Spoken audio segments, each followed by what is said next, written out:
ก่อนเนอะเดี๋ยววันหน้าก็กินด้วยกันเนาะจะฟังปิ๊กเป็นไงจะลูกไปหาลูกเขาเนี่ยสลวดคิงอ่ะห้าหูจักคิงตั้งแต่น้อยจนใหญ่ประเดี๋ยวคิงเป็นคนจะอีกอ่ะประเดี๋ยวอ่ะคิงต้องขนลูกขนเมียไปละก้าไม่ใช่จ้าย้อนแต่ก่อนแฮน่ะมันมาได้เลี้ยงมาได้แล้วมาเดียวเนี่ยแฮน่ะก็เป็นคนใหม่มาเดี๋ยวเนี่ยเอาใจลูกเอาใจเมียห้องเนอะฮปปี้ก่อนเนอะ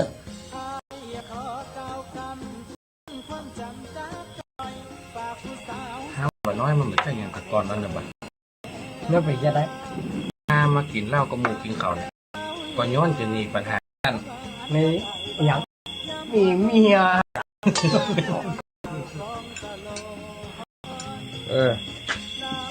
นี่ได้ยินเปิ้นอู้กันก่อนว่าพายุยักษ์มาทางบ้านเฮาอ่ะฮักอะพายุจะเข้ามาบ้านเฮาแต่ละบาทได้หารกันในละครนะมาเดียวนี่ได้หารแต่นะกับเอ้ยไปสมหวังยามน้อยครับว่าจริงเดี๋ยวไม่ค่อยได้กินปลา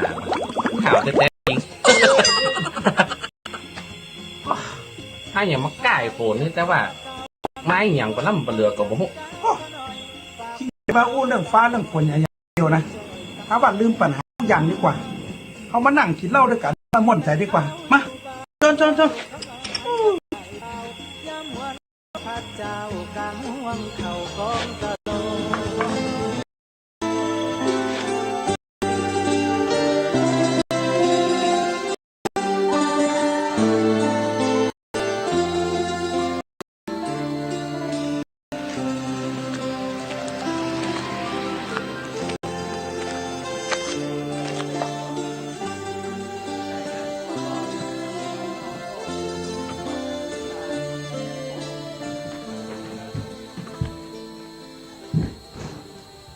แก้วอย่างฮั่นอ่ะเข้ามากินโอ้ไปแต้ไปว่าเขาบอกปิดบ้านปิดจองอย่าไปปากนะเอาข้าวแรงมากินแล้วเร็วกินเหล้ามันแล้วก้าเอามาเรียก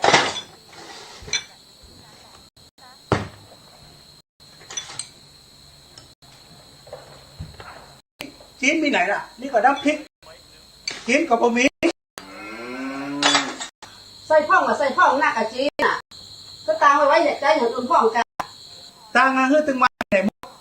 เมาจะเอาไปเข้าล่างเข้าทรงอ่ะแม่นก็เนี่ยตัวเนี่ยเปียบ้านเนี่ยค่ะจ้างเพิ่นไล่ผีไล่สาวบ้านอ่ะสูงมาก็ทางนี้เจ้าอายันฮะตึงวันน่ะฮะคิดว่ามึงเป็นผีบ้าแล้วนะมึงก่อเหล่าที่ห้าเรียนเล่ากะมึงเอายันอ่ะฮะบอกไปยันแม่เอาออกไปไอ้ขี้เปียอีกไปเลยไปเก้าที่อยากมาเข้าไปห้ามป่อเราเป็นลูกผู้จัดการว่าไอ้ยันเด็กเนี่ยนี่เหล่าที่ตามที่ห้าเรียนเล่ากะฮะนั่นนะ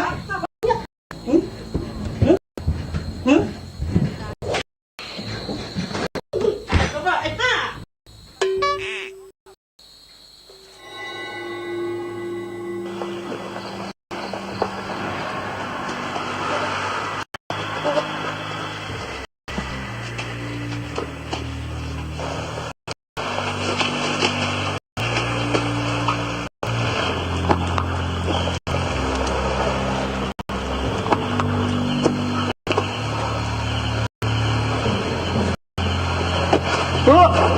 ยังได้ยังมาเล่าหนูดิสนุกสุดเด่นบอสอ่ะสวัสดีค่ะขณะนี้มีรายงานด่วนทางสภาพอากาศเข้ามาว่าพายุไซโครนที่แยกตัวจากพายุใต้ฝุ่นที่พัดทางตอนเหนือของประเทศฟิลิปปินส์จะเคลื่อนตัวมายังภาคเหนือของประเทศไทยในคืนวันพรุ่งนี้การเกิดพายุครั้งนี้อาจมีสาเหตุมาจากภาวะโลกร้อนมีการเคลื่อนตำแหน่งของดวงดาวต่างๆเห็นได้ว่าพายุมีความรุนแรงมากเพราะฉะนั้นขอให้ท่านเตรียมพร้อมรับมือพายุที่กำลังจะมาค่ะเข้าดีได้น่ะถ้าจะไปสนใจอย่างเขาเห็นจะได้สักอย่าง เนี่ยมันคืนข้าฝันพอดีฝันว่าพายุไล่จะก้นข้าสู สูต้องไปเสดอข้อให้เนอะเดี๋ยวตามเว้นมันจะตัวตานะจะฆ่าความไว้เนอะ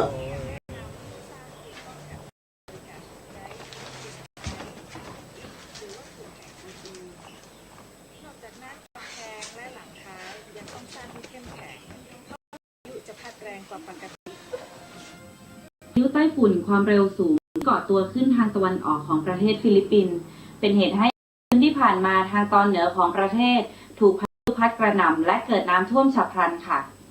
นอกจากนั้นยังมีพายุไซโครนลูกเล็กตัวออกมาและกำลังมุ่งหน้าไปที่ภาคเหนือของประเทศเวียดนามและประเทศลาวในวันนี้คาดว่าภายในคืนนี้จะเคลื่อนตัวเข้ามายังภาคเหนือของประเทศไทยและตามมาด้วยพายุลูกใหญ่ในคืนวันพรุ่งนี้ค่ะ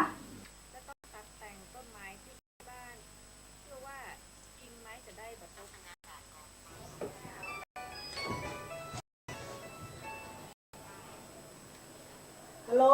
เกดว่าจะได้ลูก แม่น้องได้ยินพายุว่าจะเข้ามาที่บ้านเฮานะ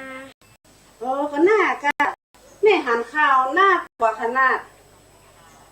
พอตัวเก่านะลูกแล้วอยู่พ้นไปได้ห้อง ตำเพกบอกเป็นอย่างแม่ แล้วตั้งบ้านเฮารอ น้องถ้าจะปีกบ้านนาเพื่อจะช่วยไอ้อย่างได้พ่อง น้องเป็นห่วงตั้งบ้านเฮา จะมาย่างยังอยู่ตั้งก็ดีแล้วแมวหาเนี่ยนี่หาเป่าอย่างนี้นี่เอาใส่หัวขี่หอขี่แค่แล้วก็ มีคำเตือนจากกรมอุตุนิยมวิทยาว่าอาจมีสถานการณ์น้ำท่วมหรือดินถล่มในพื้นที่ภาคเหนือของประเทศไทยสำหรับพื้นที่ที่ได้รับความเสียหายยังไม่สามารถสรุป น้องโอเค เจ้าแม่อันเอาเต้าอี้ก่อนบอเดี๋ยวไว้น้องจะโทรหาใหม่ จะไปลืมเด้อถ้าน้องจัดการจ้องเลยไปที่การในบ้านแล้วลูก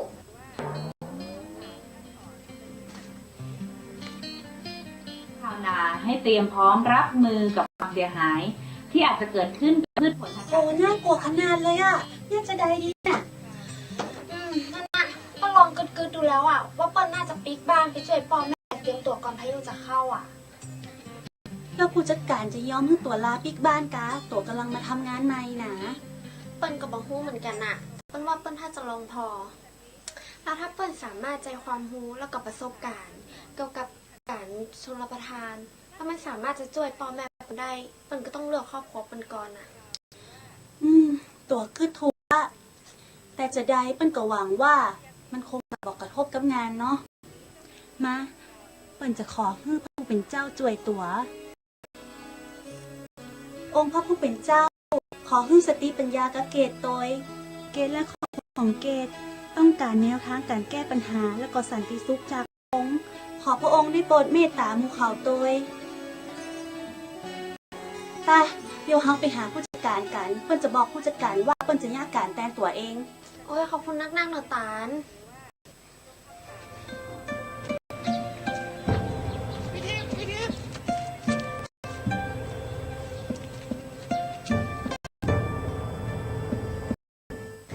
ผู้จัดการคะ จะเป็นไปได้ไหมคะ ถ้าดิฉันอยากจะขอลางานสัก1 นาทีไปช่วยที่บ้านของดิฉันนะคะ ฮะคุณล้อผมเล่นหรือเปล่า อาทิตย์หนึ่งช่วงนี้บริษัทของเรายุ่งมากแล้วอีกอย่างผมก็เพิ่งรับคุณทำงานเมื่อต้นปีนี้เอง แค่อาทิตย์เดียวเองค่ะผู้จัดการ ดิฉันเต็มใจที่ทำงานชดเชยชั่วโมงที่ขาดไปของเกดเองค่ะ นี่คุณ ผมขอพูดตรงๆนะว่ามันไม่คุ้มกันหรอก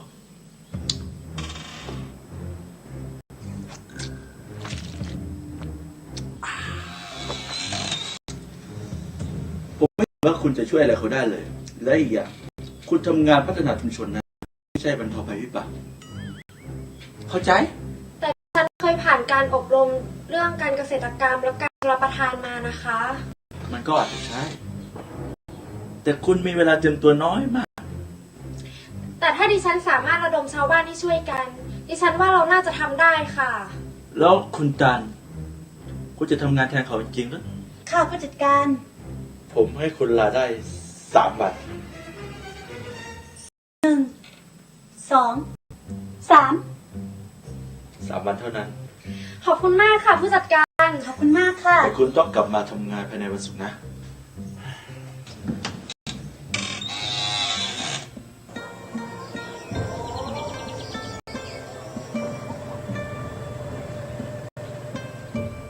คำฝันนั้นคำอยู่ในหัวเขาเนี่ยนอกๆเขาบอกว่ามันแปลว่าอะไรหยังแล้วเขาจะเยอะแต่ใดพายุในฝันเนี่ยมันจะเป็นล่างบดีแม่นก็ลุง ทองฟังลุงนะพายุมันเป็นเรื่องธรรมชาติเราไม่สามารถที่จะไปห้ามมันได้ ถ้าทองไม่สบายใจนะคือทองไปตานกันเข้าคือเจ้ากรรมนายเวรก็ไม่ต้องไปเกิดอย่างนักนะ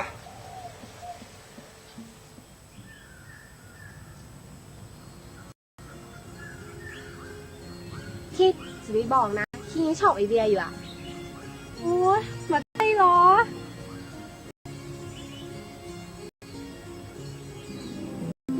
อุ้ยโบกมือหาตอย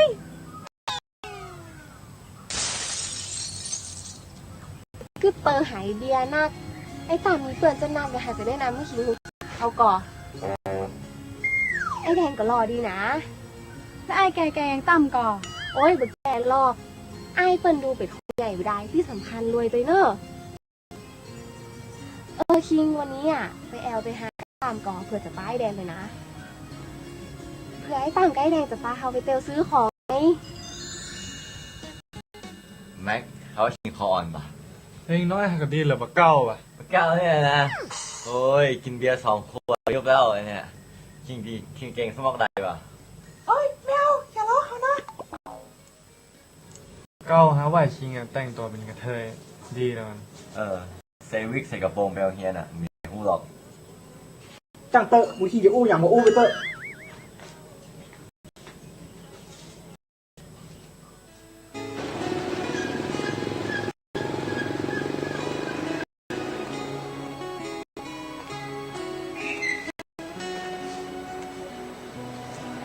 ตานเปิ้ลบอกว่าเปิ้ลกึดพิษก่อนที่จะปิกบ้านช่วงนี้ นี่อย่างมาคือจะอันล่ะ ก็เปิ้ลย่างให้ผู้จัดการมาปอใจ แล้วก็ปอแม่เปิ้ลถ้าจะมาม่วนใจมาหัดปิกไปบ้านแล้วเปิ้ลก็บอกว่าถ้าเปิ้ลปิกไปบ้านแล้วเปิ้ลจะช่วยอะไรอย่างได้พ่อง แต่ถ้าใจตัวกึดสิ่งติดตัวย่านะมันถูกเป็นเจ้าว่าก็คือเป็นเจ้าอ่ะตัวแน่นอน ตานตัวยิ้มอย่างอ่ะ ผู้กอ2-3 ปีที่ผ่านมาเนี่ย ตัวมีความเชื่อในพระคุณเจ้านักขึ้นขนาดเลย ก็เป็นพ่อพระผู้เป็นเจ้าที่เปลี่ยนแปลงใจเปิ้ลแล้วก็ย้อนที่เปิ้ลมีเพื่อนดีอย่างตัวนะกะ เปิ้นว่าผู้จัดการน่ะ เขาอะจะต้องภูมิใจในตัวเกดแน่ๆเลยติดเห็นเกดมีความรับผิดชอบแล้วก็เสียสละต่อครอบครัวเกดติดสำเนียงเปิ้นไปแล้วนะระวังกลับบ้านไปคนที่บ้านจะเพียกหัวเนอะ แค่จะแม่นเนาะ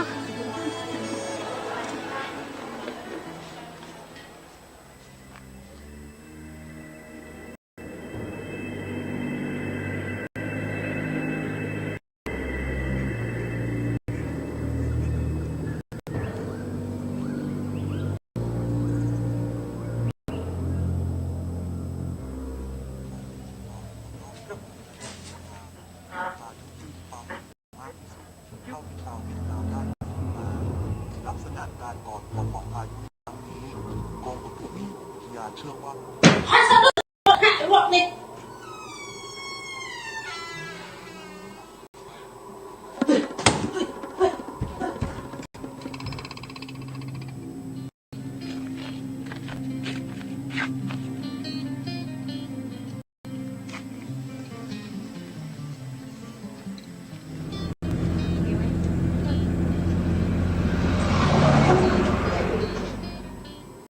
นี่ยเจ้าป่อมันมีตั้งได้แล้วจ้ะ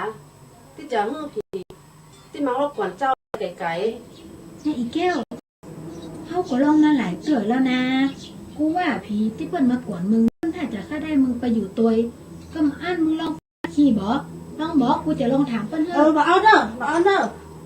ช่วยข้าเจ้าตัวไล่เปิ้นไปไกลๆเนาะ กูก็บอกมึงว่าจะเนี่ยจะได้แล้วนะ เจิญเปิ้นไปยังหยังมึงไม่เลี้ยงดูเปิ้นไว้เปิ้นจะได้ช่วยปกปักรักษามึงเพื่อไปแผ่วครอบครัวของมึงจะได้มีเงินมีทองมีกินมีใจ ได้ค่ะก็ป้อนเป็นทีลูกเจ้าก็กลัวกะ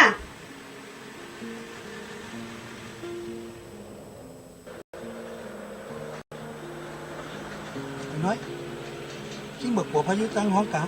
ใครพ่องจะบอกท้องอันยังเกิดขึ้นกับแฮกับครอบครัวนะถ้าว่าองค์พระผู้เป็นเจ้าจะช่วยหมู่เฮานะเพื่อพ้นปัญหาผู้อย่าง นี่ของดีอย่างปะถ้าขอพ่องมาได้กะ โอ้โหแต่ละมีองค์พระผู้เป็นเจ้านะเปิ้นเป็นยิ่งกว่าของดีเปิ้นเป็นเจ้าชีวิตนะพ่อเก่าผู้สิ่งผู้อย่างของเฮาเนี่ยที่เปิ้นฮ้องกันว่าสิ่งศักดิ์สิทธิ์แห่งสากลโลกน่ะคิงเคยได้ยินก่อน เคย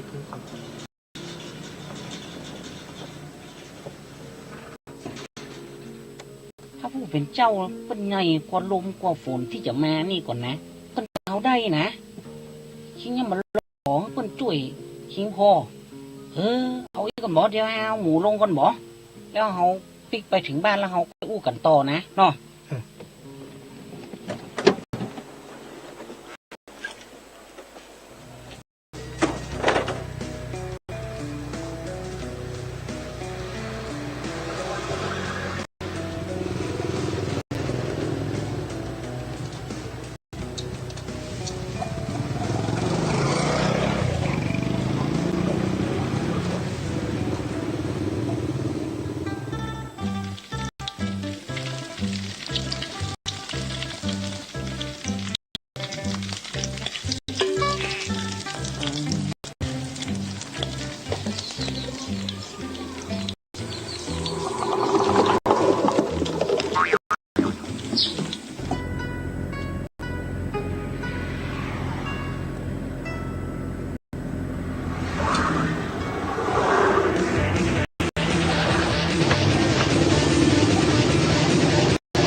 พี่กันเนี่ยหยังทำมาบอกปลอดภัยอย่ามาถึงแต่ว่า แม่จะฮื้อน้องอยู่ตรงปูนแล้วล่าป่อล่าแม่ แล้วกับน้องเป็นอันตรายอยู่ตรงเพได้ยังไง โอ้บัดเดียวนี่กลายเป็นคนอย่างนี้ลากาเกตมองคนอื่นเลยตัวเก้า แม่มาเดี๋ยวนี้น้องเบิดใจยางตะกอนแล้วไอ้อย่างยางมันก็เปลี่ยนแล้วแม่น้องเป็นจะได้พ่องสบายดีก็ สบายพ่องสบายพ่อง แม่ เรื่องผีสางให้มันยังมากวนใจแม่อยู่แม่นก็แม่บอกถ้ากลัวแม่ฮูก็ว่าองค์พระผู้เป็นเจ้าอยู่กับเฮาเพิ่นจะช่วยปกป้องเฮาจากหมู่ผีสางทั้งหมดในนามของพระเยซูผีสางตนใดที่มากวนแม่อยู่ออกไปนี้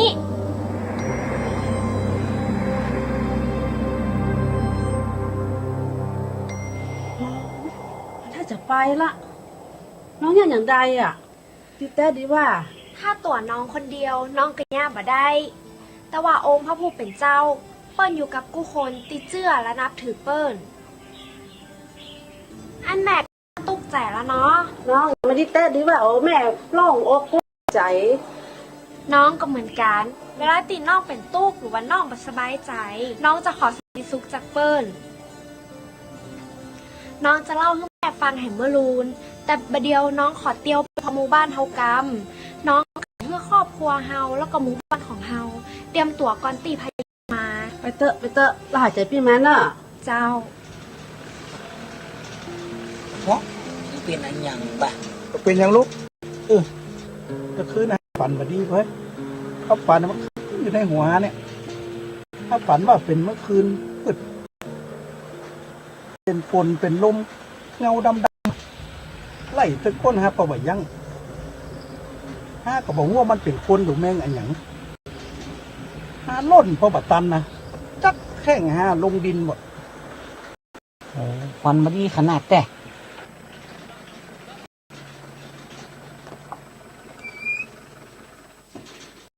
คิงฮูก็มันแปลว่าอันหยังฮะว่าลมหลวงบัลลังก์เป็นลังฮะปิดไปแล้วก็ หมูนะมันยังกึดถึงนิทานเรื่องเสียเนี่ยที่เคยได้ยินก่อน เรื่องเสืออะไรอย่างกะ ไปเดี๋ยวมาทางเพะได้ฮะจะเล่าให้ฟัง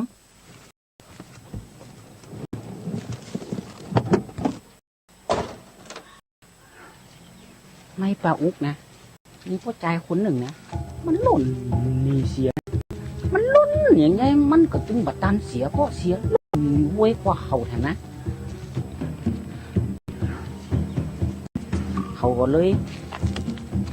ปะใส่เคียเส้นหนึ่งเขาก็เปียเคียรูดหนีเสียไปนะเขาก็นึกว่ามันจะโป้นแล้วนะโอ้เลี้ยวพวกต้องลุ่มปลาโจระเข้ทำล่ะโอ้เขาก็กำเคียมันตึงนะแล้วมันเขากลัวตายนะเขาก็เริ่มหมดแหงมีหนูสองตัวไก่เคียมาทำล่ะตัวหนึ่งสีขาวตัวหนึ่งสีนั่นก็แง่นเคียก็เอ็กไล่หนูก็ตึ้งออกไปมันก็เงี้ยเคียอยู่ฮะหนูนะเขาอย่างไม่ได้ซากอย่างอะได้แค่กำเคียมันตึงบ่เมินเคียก็พุดเขาก็ตกลงไป เนี่ยฮะถ้าจะเคยได้ยินละแต่มันแปลว่าจะได้ฮาบ่ฮู ก็เสียนี่นะมันเป็นกันนะ แต่คนเฮาหนีกำเวนตึงบ่โป้น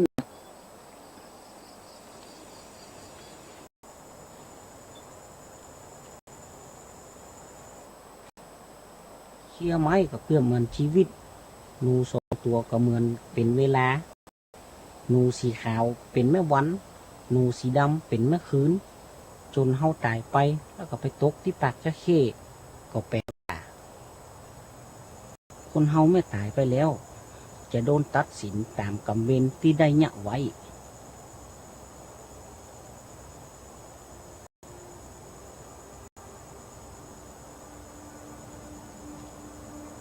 ชีวิตคนเฮาเนี่ยมันหนีกรรมหนีเวรถึงแบบพ้นแต่บัลลังก์ฮัดสายย้อนกับพายุกับนี่แล้วก็บ่น้อย ท้องมาดีขึ้นอย่างอันกะมันดีแล้วนะ ที่คิงเข้าใจชีวิตแท้ๆนะของคนเฮานะคิงมาก่อนที่น้ำปิงจะแห้งนะเคยได้ก่อนกำที่ว่าจะหูคิงน้ำปิงพอแห้งนะถ้าคิงหูว่าคิงหนีกรรมหนีเวรมาป้นน่ะคิงหูพระเยซูช่วยกะ พระเยซูเพื่อนเป็นไผกะ เพื่อนเป็นพระผู้เป็นเจ้าที่เกิดมามนุษย์เกิดมาในโลกนี้คนเฮาห้องชื่อเพื่อนว่าพระเยซูเพื่อนมาเพื่อใจกรรมเป็นหื้อหมู่เฮา ที่แปลว่าจะได้นี่เพื่อนมาใจกรรมใจเวรคือหมู่เฮาจะได้ เพราะจะว่าชีวิตนี้คิงเป็นหนี้เป็นนักขนาดนะจากนี้คิงก็ใจเปิ่นตึงหมดถ้ามีคนจะเลี้ยงคิงนะคิงเอา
เฮ้ยไอ้ท้องไงมาเดียวหาขออู้สูงกว่าสักหน่อยป่ะถึงวันเนี่ยหานั่งขึ้นเราเกี่ยวกับอยู่วันเนี่ยมันที่มันจะเข้ามาเนี่ยมันเป็นลางบดีบางหัวโลกจะแตก สมหวังคือนักลำไปก้าพาที่เปิ้นลือกันนะมันก็ไปจะเนาะแต่ว่ารัฐบาลเฮาเตรียมตัวที่จะไปกลัวมันนักกลัวมันจะมาถึงบ้านเฮาเนี่ยมันก็บ่แหงละก้า เฮ้ยแต่มันบาดใจนะอันนี้มันเป็นพายุใต้ฝุ่นนะมันแห้งขึ้นมาตั้งวันหนึ่งวันในคิงงูก่อน เชี่ยหากะเชี่ยหาประเดี๋ยวเนี่ยมันมาแล้วนะมันใหญ่มันแห้งเหลือกูเตี้ยนะมันมาแล้วนะเดี๋ยวเนี่ยยังชาจริงมันอยู่นะใช่ไหม มาหานึงว่าไปขี้โกงแล้วป่ะ โอ้พี่ก็ จะฟังพี่ไปไหน จะบ้านฮะ จะปิ้งละพาว่าไอ้น้อยให้อู้ล้างหัวสมองทิ้งหมดแล้วบ่เฮ้ย ไอ้น้อยมันรู้ว่ามันบดีกะ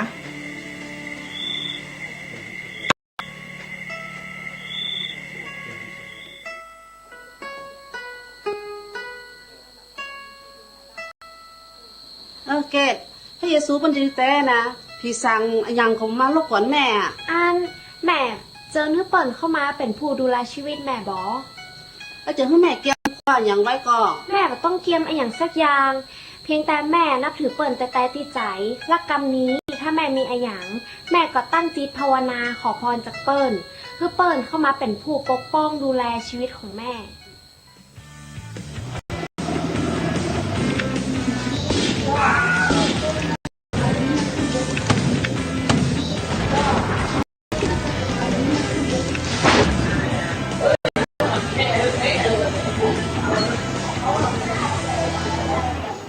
สาวหนักเว้ยเจ๊อ่ะเจ๊จะดีอ่ะนี่ค่ะจวนน้องดาวไปแล้วไปละนี่น้องดาวไปละ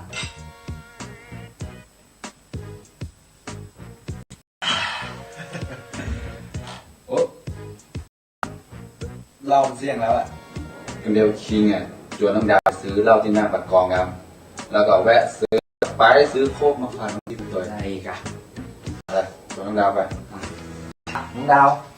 เดี๋ยวไปกับไอ้ ดาวไปตัวมาได้กะคิดอยู่เนี่ยนะเดี๋ยวหามากำเดียวมาได้ อยู่นี่ครับ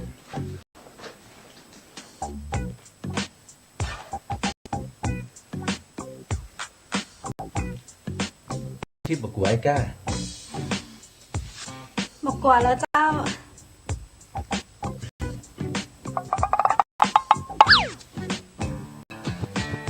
เฮ้ยนี่น้องทิพย์เคยหันโทรศัพท์รุ่นนี้ก่อนมันกำลังออกมาใหม่นะน้องทิพย์เคยได้ก่อน ไม่ค่อยได้อะเจ้ามีใจอยู่แล้วเจ้า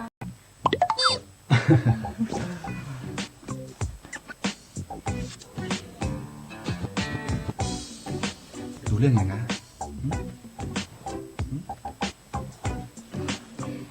น้องขอตัวเข้าห้องน้ำกันนะเจ้า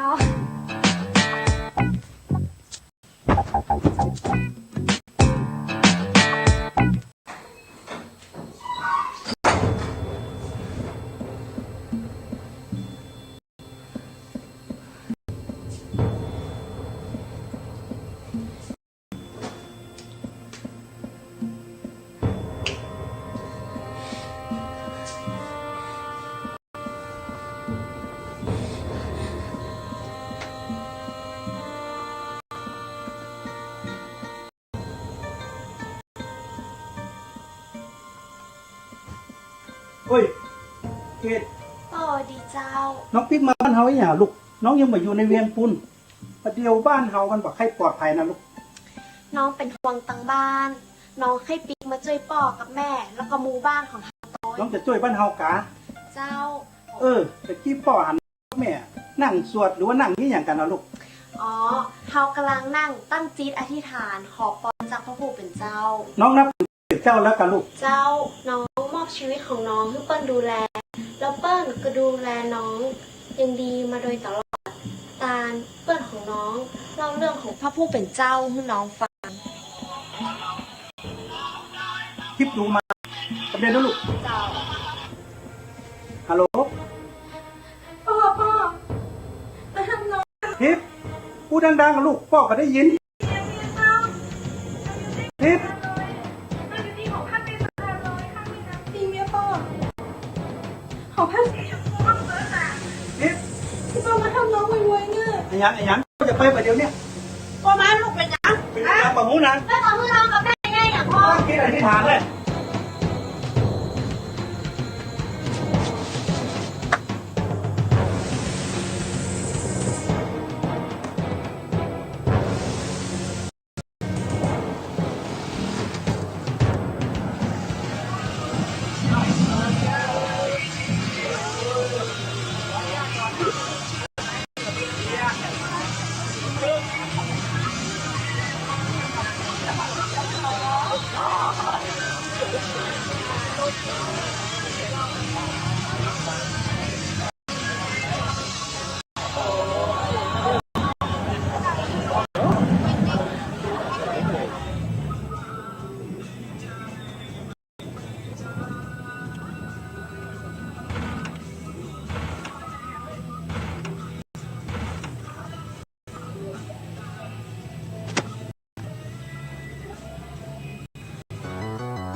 ที่อยู่เข้าห้องน้ำเมินเนี่ยเป็นยังก็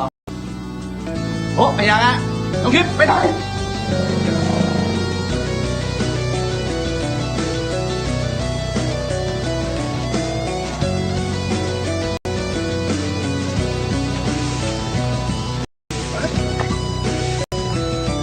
วันนี้เย็นมันยุ่งยากได้ก่อนเชื่อมเทียมกับดีเองตัวสบายเชื่อไอ้ไปดิไป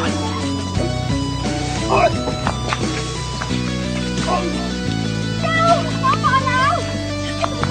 ปิ้งมาเลยพี่ฮะปิ้งมาสู้กับพายอย่างลูกกระจายมาแล้วไม่ได้พี่สาวที่ยังฮะอะไรปิ้งไปนะฮะอันนี้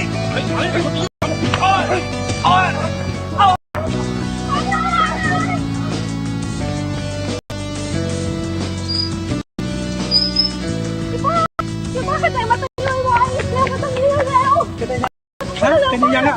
เป็นยังไงเนี่ย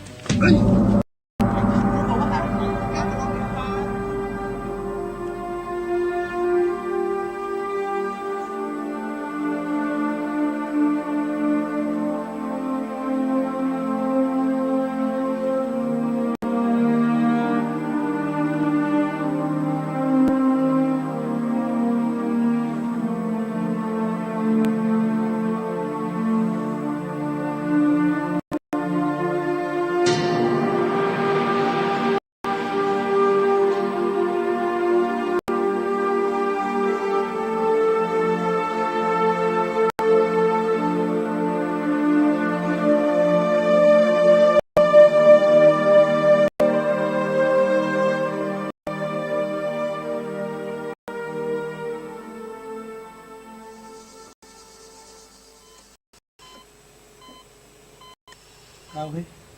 พวกกินอย่างขนาดที่พ่อได้ลูกอย่างมาได้เลยเกาเฮ้ยพ่อหน้าอู้ก็คิงเลยพ่อคิงเหมือนใจลูกกระจายแต่มันเป็นคำอู้ของคนขี้เมา คนขี้เหล้าอย่างพ่อมันเหมือนใจลูกกระจายแต่เลยลูกกระจายแต่เนี่ยก็ต้องมีความรับผิดชอบกับครอบครัวกับลูกกับเมียพ่อมันคนบ่ดีพ่อมันเป็นคนที่บ่ได้เรื่องเลยแม่ที่เชื่อว่าพระเยซูจะช่วยให้รอดปลอดภัยจากอันตรายให้รอดได้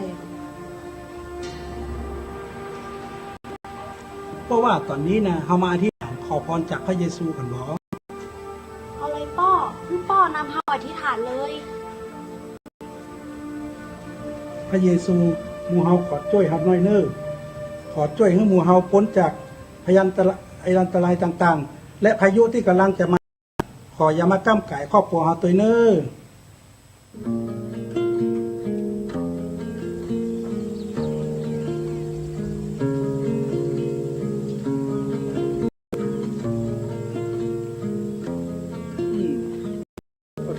ใจได้ลูกอาจจะใจได้อยู่ มันดีมากได้ที่ยังหายใจบางมีบางที่โลกกันนี้สามารถทำให้สัญญาบอดี ขอบคุณจัดนักหนึ่งหมู่เฮาที่มาช่วยกันที่มาอู้มาปรึกษากันเพราะตัวว่าคนบ้านเฮาเนี่ยเป็นกันเขาจะช่วยกันกั้นน้ำเนี่ยที่พายุมันจะมาเนี่ยให้มันหันไปทางอื่นไปเพราะเนี่ยเขาจะช่วยกันแปลงบ้านแปลงจองเขาเนี่ยให้มันแข็งแรงก่อนที่ลมมันจะพัดมาแน่นกองหมู่เฮาเอาอีบอไอ้หลังเกียรติป้าเบอร์เขียวป้าโบคำไปเตรียมกระสอบทรายบอต้องให้แต่ไปซ่อนไม้มาปักตั้งอย่างนั้น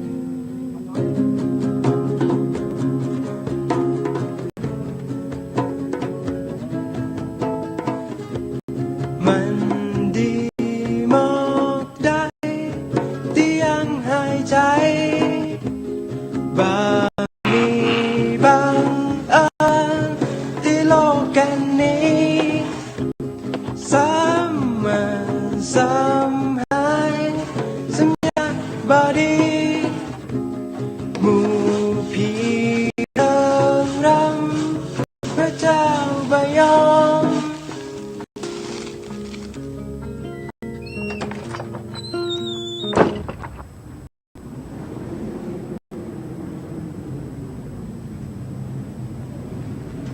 ปะท้องคิงหูก่อเฮาจะได้อยู่ตัวคนเดียวนะ ยังอ่ะ คำสอนพระผู้เป็นเจ้า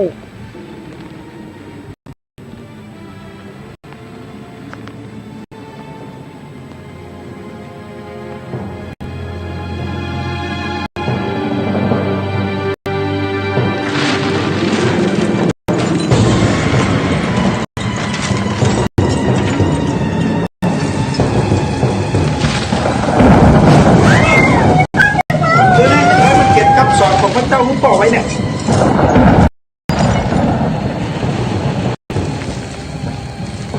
ว่าร้องอย่างใดเลยอ่ะก็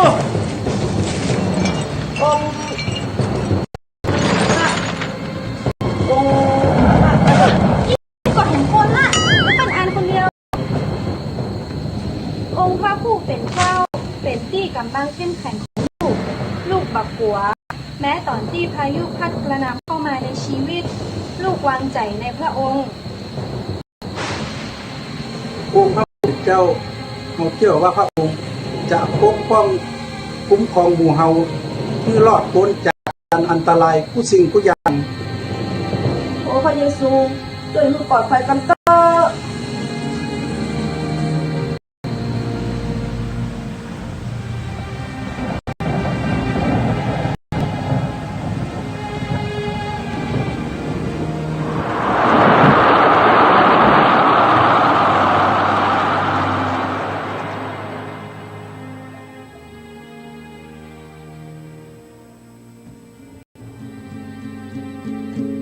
จากสถานการณ์พายุที่ผ่านมา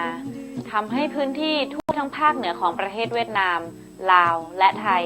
ได้รับความเสียหายเป็นอย่างมาก ประชาชนที่ได้รับความเสียหายทั้งภาคเหนือของประเทศไทยได้ร่วมมือกันปรับปรุงพื้นที่ให้กลับคืนสู่สภาพเดิมโดยเร็วค่ะ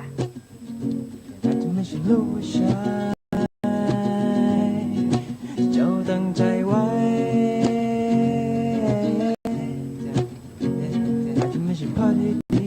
ท้องผมมีแล้วเฮ้ยตรงไหนไซอ่ะดูฝนดูลมตะคืนอ่ะ โอ้โหปะ หลายคนเขาก็ทายทักรักของพ่ออยู่ไหนหัวใจบ่อยจังนะ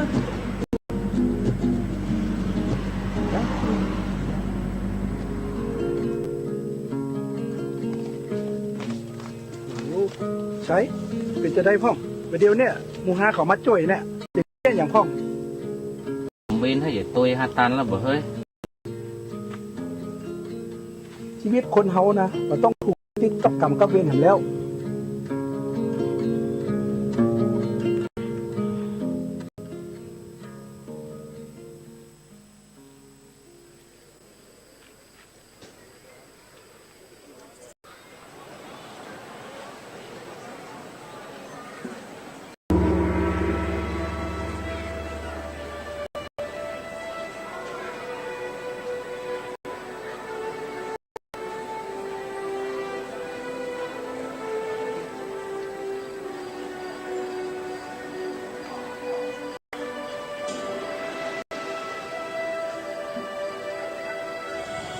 องค์พระผู้เป็นเจ้าครอบครัวเฮาขอพระคุณน้ำฟ้าน้ำฝน และเมื่อครอบครัวเฮาเกี่ยวเข้าได้นัก และพยันตรายทั้งปวง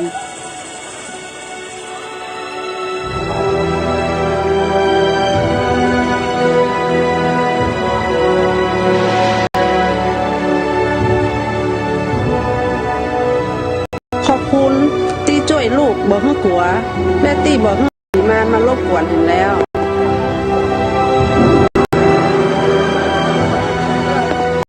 ขอบคุณพระผู้เป็นเจ้าที่นำครอบครัวลูกมารู้จักกับพระองค์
ท่านกำลังรับฟัง CM77 วิทยุอินเทอร์เน็ตล้านนา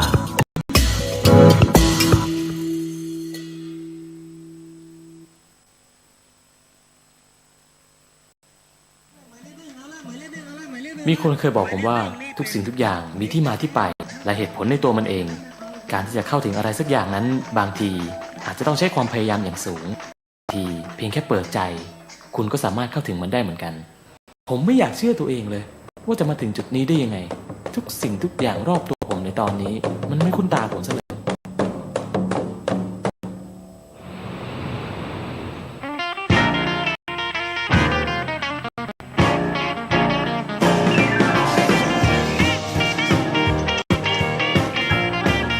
จุดเริ่มต้นของเรื่องเนี่ยมาจากแวววรรณคนที่ผมรัก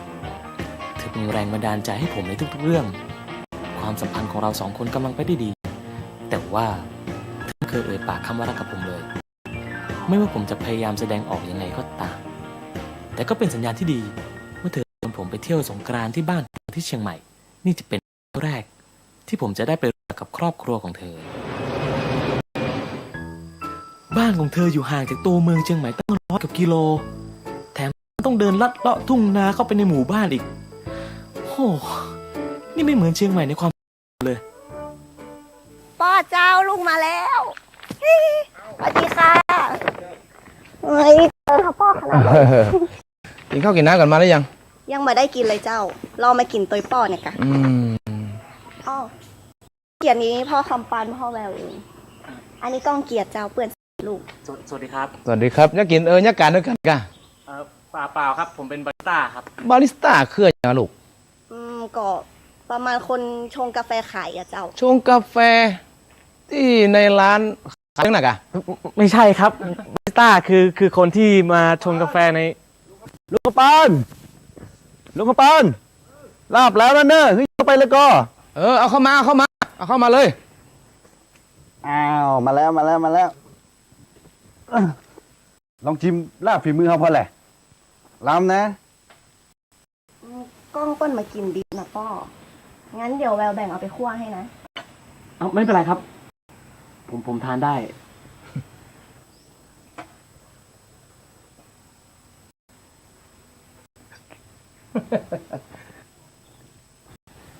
เหมาะลำแตะ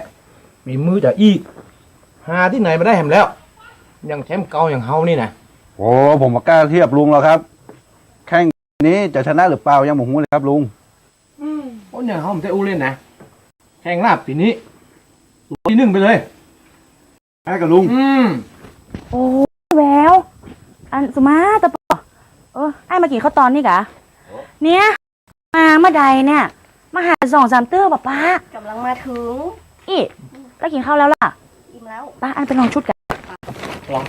ลองอะไรเหรอ อ๋อพอดีแววลงประกวดที่ดาราบในงานสงกรานต์ปีนี้อ่ะผู้ใหญ่บ้านเขาโทรมาขอไว้เดี๋ยวไปลองชุดก่อนนะ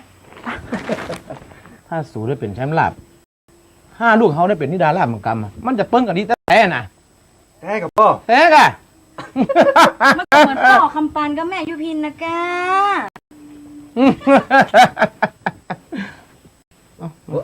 ป๊อกินลาบ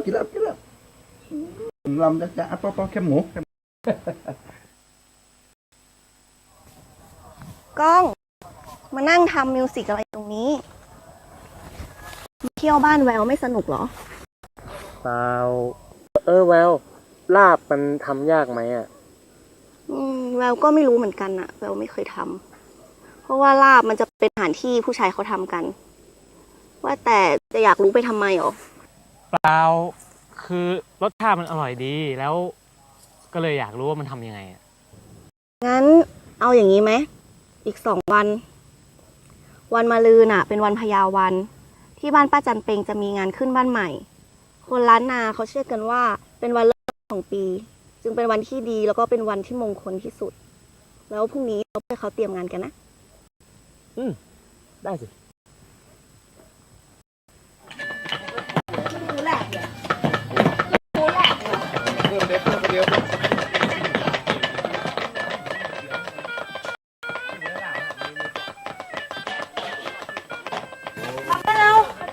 อันแถวอันไอ้หนังหลับยังไงเนอะไม่มีดนะ อันถ้าเดียวเธอไปล้างพักด้วยฉันต่างหลังไป งั้นเดี๋ยวแววมานะ ในความคิดผมณตอนนั้น ผมก็คิดว่าลาบมันไม่น่าจะทำยากอะไร แต่ในความเป็นจริงแล้ว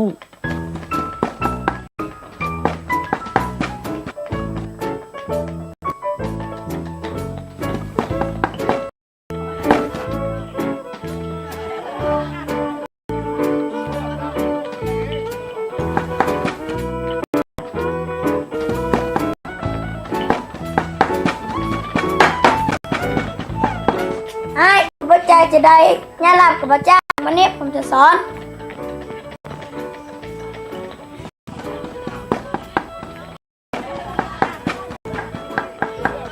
พี่ไม่ใช่คนที่นี่ พี่เป็นแฟนกับพี่ผู้หญิงที่เพิ่งเดินออกไปเมื่อกี้เนี่ย แต่ว่านี่นะบะเพิงเลยพระเจ้าที่นี่นะที่ย่าหลับพระเจ้าอ่ะทั้งกูมันมีงาสาวใดกับมาก็แลพ่อแม่ก็ดูถูกดูแคลนอย่างเนี่ยบะเพิงเลย มันต้องขนาดนั้นเลยเหรอ แล้วแถวนี้มีใครทำลาบเก่งๆบ้าง พาพี่ไปหาเขาหน่อย เดี๋ยวพี่ให้ตังค์ ตังค์ซื้อคนอย่างผมไม่ได้หรอกพี่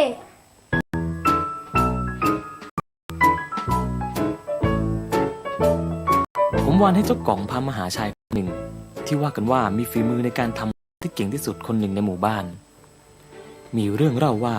สมัยหนุ่มแกเคยแพ้แข่งลาบตะลุงคำปันของแวว หลังจากนั้นแกก็มาอาศัยอยู่ในป่าคนเดียว แล้วก็ทำตัวลึกลับมาตลอด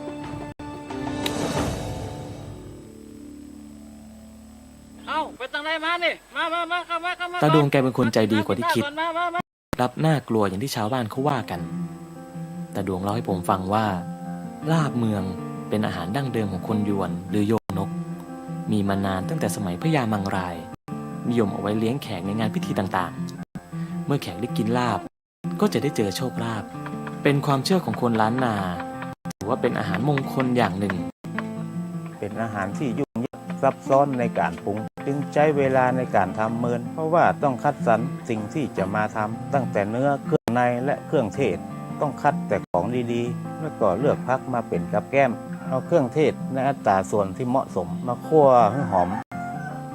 การยำลาบต้องเหนียวข้นพอเหมาะไม่แจ๊ะจนเกินไปใส่เครื่องปรุงคู่อย่างให้พอดีลาบในภาคเหนือนี้แต่ละจังหวัดรสจัดจะบ่เหมือนกันแล้วแต่สูตรของไผการแข่งขันแพ้ชนะบ่ใช่สิ่งสำคัญแต่สิ่งสำคัญก็คือการเสาะหาหัวใจของลาบถ้าสู่ปะแล้วสู่ก็จะรู้จักรสที่แท้จริงของมัน ก้องทำอะไรอ่ะ อะไรเนี่ย มันเยอะแยะอย่างเงี้ยทำไมมันดูวุ่นวายไปหมด ก็ผมจะลงไง ฮะ อะไรนะเมื่อเช้าตอนไปช่วยงานยังสับเนื้อไม่เป็นเลยอะแล้วจะลงแข่งเลยทำไม่ได้หรอก มันก็เหมือนการแข่งอาหารอย่างหนึ่งนั่นแหละ ก็เหมือนที่กล้องแข่งบาริสต้าไง ตอนนั้นน่ะ แววก็เป็นคนผลักดันกล้อง จนกล้องได้รางวัลมา แล้วทำไมตอนนี้ถึงต้องมาห้ามกล้องด้วย แววภูมิใจในตัวกล้องด้วยซ้ำแล้วทีแววอ่ะไปแข่งประกวดนางงามยังไม่บอกกล้องเลย เอ้าก็มันไม่เหมือนกัน ไม่เหมือนยังไง ไม่เหมือนมันนั่นใช่ไหม ไม่เกี่ยว คนเฮาอ่ะบดีตีกองแข่งฟ้าบดีขี่ม้าแข่งตะวันเนื้อปนุ่ม ย่างมันหยังปล่อยมันแหละ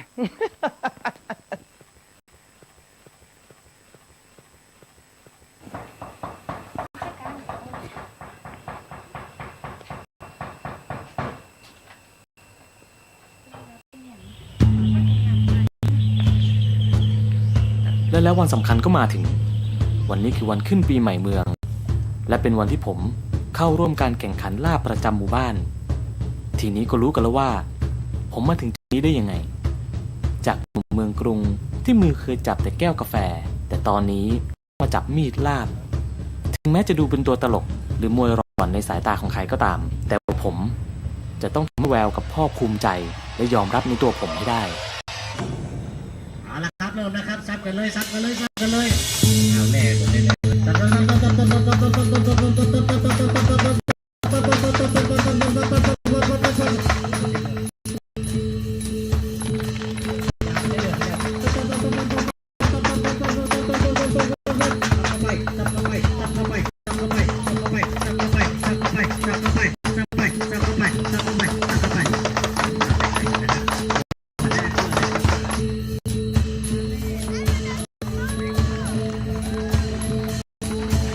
ตั้งใจทำทุกอย่างให้ตรงตามสูตรที่ตาดวงบอกไม่ว่าจะเป็นการลาบเนื้อ การใช้เครื่องเทศ และอัตราส่วนของเครื่องต่างๆ แม้แต่เจ้ามนัสชายหนุ่มคู่แข่งผมคิดว่าเขาไม่น่าจะมีสูตรลับแบบที่ผมมี ถึงแม้ว่าตอนนี้ผมจะยังไม่รู้ว่าหัวใจที่แท้จริงของลาบคืออะไร แต่ลาบจานนี้คือความทุ่มเทและหัวใจทั้งหมดที่ผมมี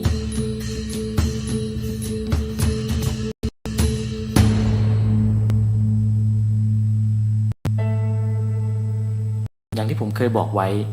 ว่าทุกสิ่งทุกอย่างมันมีเหตุผลของมันถึงแม้ว่าดีที่สุดของผมแล้วแต่มันอาจจะยังไม่พอแน่นอนครับผมไม่ชนะแต่การแพ้ครั้งนั้นมันทำให้ผมได้เห็นในหลายๆสิ่ง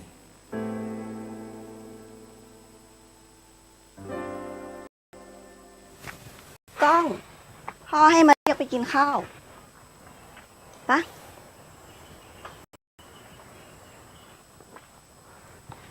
เป็นอะไรหรอ แววเราขอโทษเราไม่ชนะ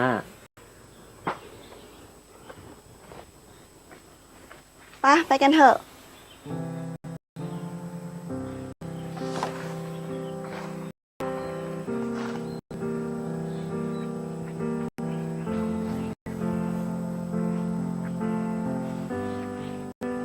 ไม่เป็นไรหรอกนะ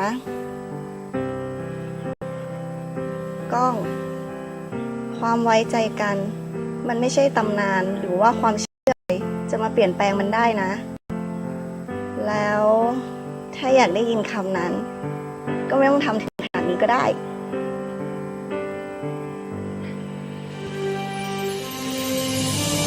แววมันยั่วแล้วแวว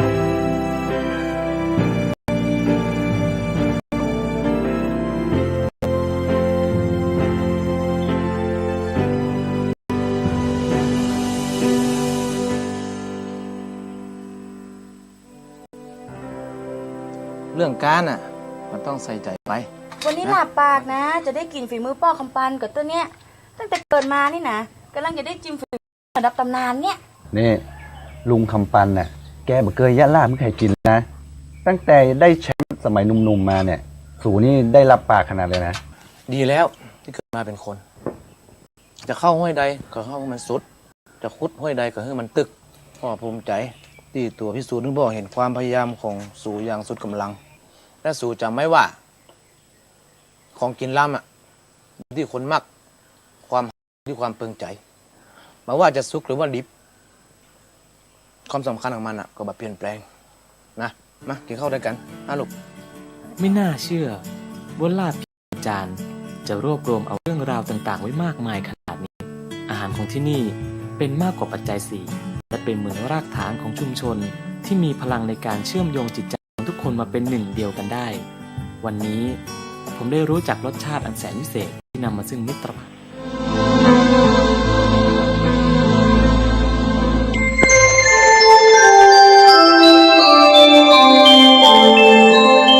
อันนี้ท่านกำลังฟังสถานีวิทยุกระจายเสียง FM